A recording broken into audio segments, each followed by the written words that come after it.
to go ahead and apologize for any sort of like external noise. My AC's on and I'm not turning that off. I do not have a mic. It is 88 degrees. It's probably hotter. It's just my car thermostat saying 88.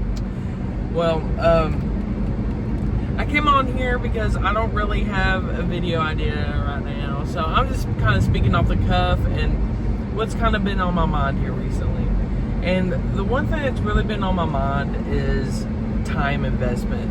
And I know right now with like financial bros and stuff like that, they're all talking about money investment. Well, time investment, I would argue and say that's probably the most important thing that you should be investing in, or what you invest your time into.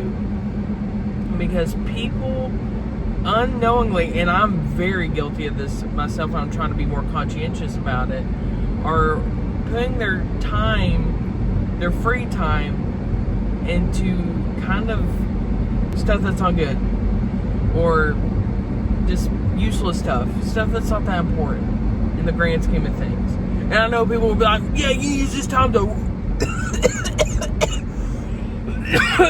not do what? Excuse me. Yeah, we need to use this time to wake up and grind. We gotta wake up at 4 a.m., grind at the gym, go make us a protein bowl and eat a pound of bacon and cow ass, and then go back to the gym, read 5 books by David Goggins, and then fucking tear it up at the gym again and start 5 businesses and all this other sort of shit. That's not what I'm saying. There's more. I mean, investing in yourself, yeah, that's a very important thing to do as well. But it's almost like counterintuitive. Like, you spend so much time on yourself that you kind of forget everything else. It's all about having balance. And then when you realize that when you invest your time in other things besides yourself, that's also still benefiting yourself as well. Not, oh yeah, I want to try to make a Fortune 500 company and like run a drop shipping service through TikTok shop. No, we're not doing that. We're not doing that, babes. We're growing up. We're growing up. And we're doing some more fruitful activities.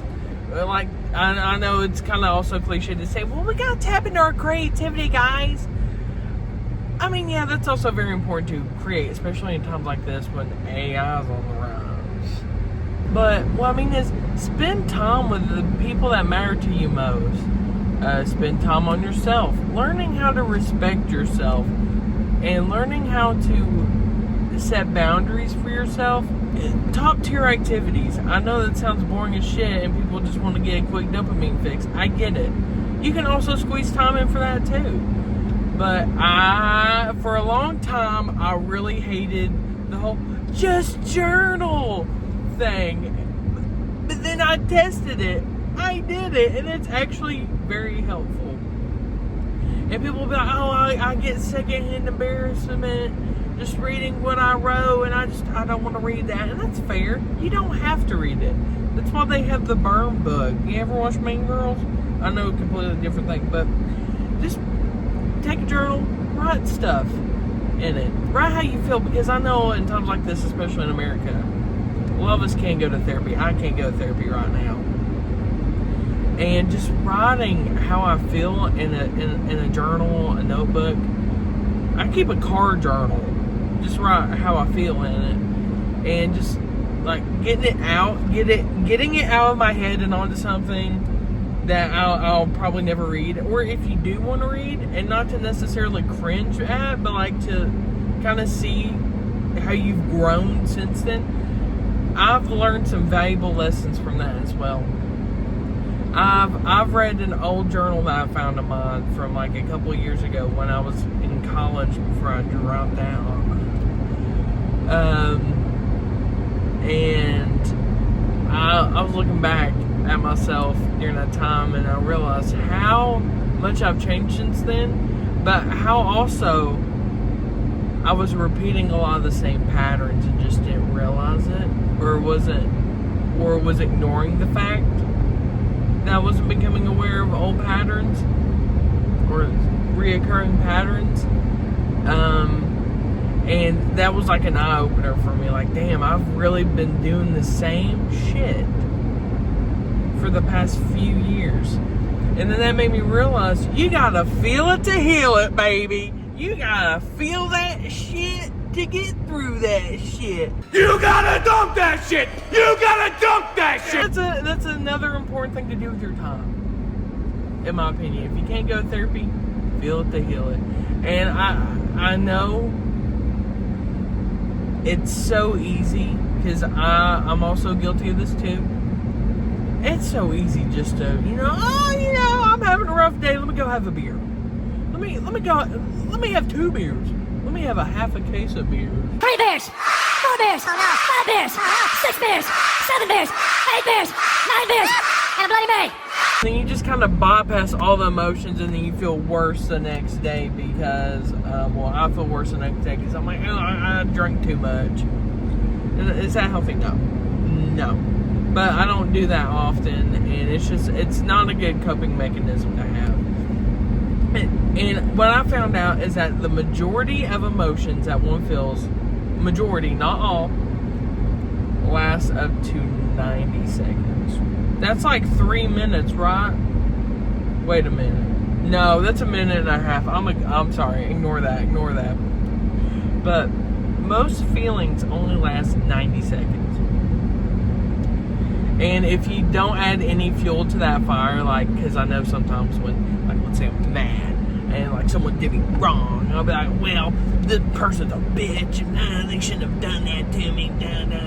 When I initially feel the anger swell up in me, I sit with it now. And I don't add any fuel to that fire. I'll try to resist, and,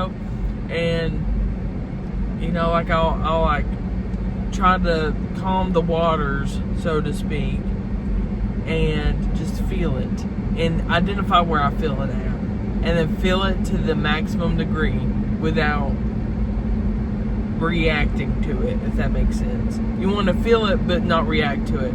Like, be very cognizant of what actions you're about to take with these feelings, but you want to feel it inside you as much as you can. And then the more that you go through that, the more you exercise this sort of thing and end up changing how you feel, like upping your feeling. Like, let's say I'm feeling angry, and then after I calm down, I have a thought of like, well, I was pretty courageous and so and so and so. Like, you know what? I was able to stand my ground, or I was able to do this, or like take a good from a bad, and then I feel instantly better afterwards.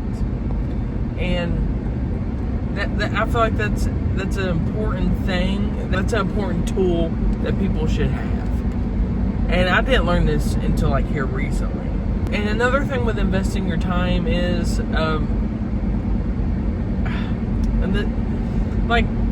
investing your time in like certain activities, yeah, for sure, but also investing your time into specific content. This is also a biggie. I'm not saying you should not be uninformed on things. It's important to be informed on a lot of stuff that's happening in the world. But if you're ingesting that stuff every single day for a long period of time, every single day, because I was doing this, I was ingesting a lot of world politics every single day. It was not helping. It was not healthy. It was not helping me out at all. It was making me feel worse. It was making me feel anxious. And I know people will say like, oh, well, you gotta pay attention to what's happening. You gotta be aware. And like, yeah, that's important. But you also gotta be aware of the fact that you gotta be aware of yourself too. You gotta be aware of yourself too. And just staying true with that. We're not meant to absorb all that information all the time. We're just not. And be aware of how you feel when you come across a certain article and stuff like that, and how you feel. Because like I said, we're not supposed to be ingesting that shit all day, every day. Another thing, and ever since the internet's been the internet, especially I would say in the past 10 years, online drama. As long as it's not like detrimental, like let's say your favorite creator or a random creator was like a racist, like a blatantly, openly racist, or like someone got hurt or killed, that sort of thing, that's different. But if there was like some stupid online drama of someone making a mistake, someone accidentally saying something, or something getting taken out of context, ignore that shit. Because what people do is everyone thinks that they gotta have an opinion on something, and it grows like wildfire. It grows like fucking wildfire. And that doesn't benefit anybody. It benefits no one. And it's just, it's fucking annoying, because you'll be on TikTok or something, and you'll see like 5-10 TikToks in the span of 30 minutes talking about the same damn issue with the same damn creator that's not even that big of a fucking deal. It has no impact on you. And there's a cop right there. And another thing, like when it comes to content to be mindful of, if it's repetitive content, which I guess that can go back to like online drama type stuff as well. But a big thing right now that I've been seeing, it has been manifestation content, which I get it. Times are kind of shit right now, and everyone wants to kind of like, I'm not going to turn right there, train's right there. And I get like times are tough, and people, you know, bring in really good stuff in their life. I'm not saying manifestation ain't real, because, you know, anything can happen, you know. It's the way the world works. Anything can fucking happen. If, you know, I believe in the power of belief, you know, just believe. But if you see, like, if you're, like, watching a bunch of videos on it, you're missing out the time that you could actually be working towards those sort of things. And that was another thing that I had to click with, because I was guilty of that. I'm still kind of guilty of that, because I'm like, oh well, are they going to tell me something new? Most of the time, they're not going to tell you something new. They're just regurgitating the same information that every other manifestation or other manifestation law of attraction YouTuber has said. I'm just being honest with you. They all say the same thing. But they use like those clickbaity titles to reel you in, and guess what? You're wasting 30 minutes to an hour to even a couple hours of your time watching a video you watched like a day ago. And keep in mind that you have the knowledge to do what you need to do when it comes to that sort of thing, and just apply it in person. Back in the day, when manifestation became like a really popular subject to talk about and was brought to the mainstream, it was usually like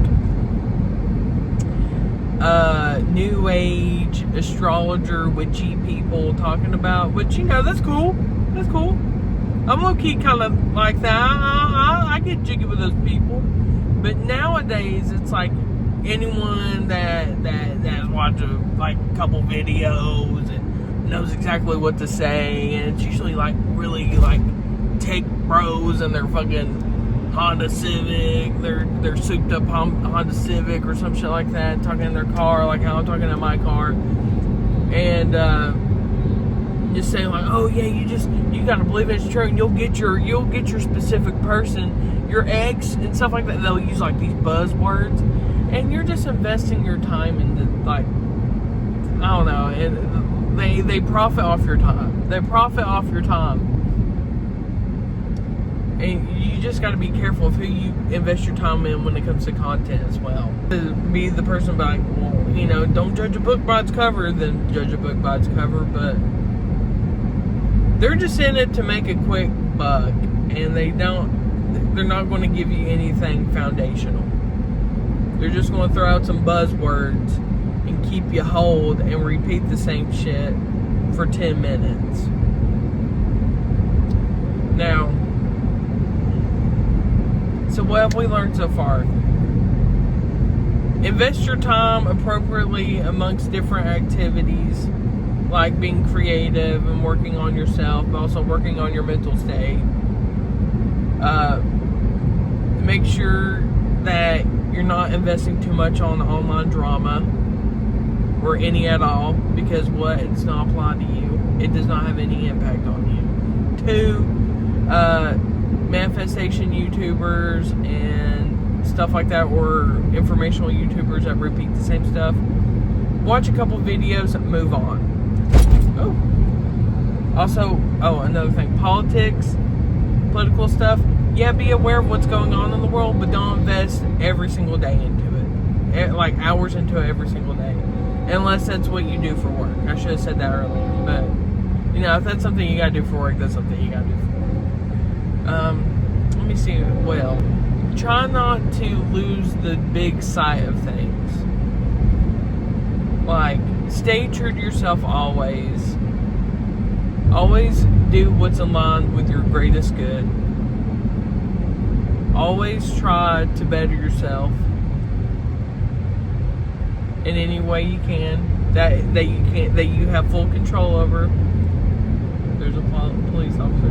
Not everything in your life is in your control, but the one major thing that is in your life that you can't control is your time. That's the one thing that you can have a pretty good amount of control over. And once you realize that, once you have control of what you invest your time into and what you invest your time into, it literally will help benefit and clear up a lot of negative stuff that's in your life. Like, I don't want to invest time in with so-and-so anymore. I'm just not going to be friends with them anymore. So I'm just going to stop hanging out with them. I want to stop investing my time in watching Love Island, because who should be watching that bullshit anyways? Sorry. I'm sorry. That's just how I feel about that stupid ass TV show. And maybe I shouldn't be investing my time in doom scrolling all the time, which is something I still do and I'm trying to work on. It's all about trying to make progress, staying true to who you are, and learning how to let go of certain things. I'm sorry I rambled on for so long. Sorry that I lost train of thought certain times. I do this because I love y'all, and I couldn't think of anything to post right now, and so I'm just kind of doing like a word dump thing. Love y'all.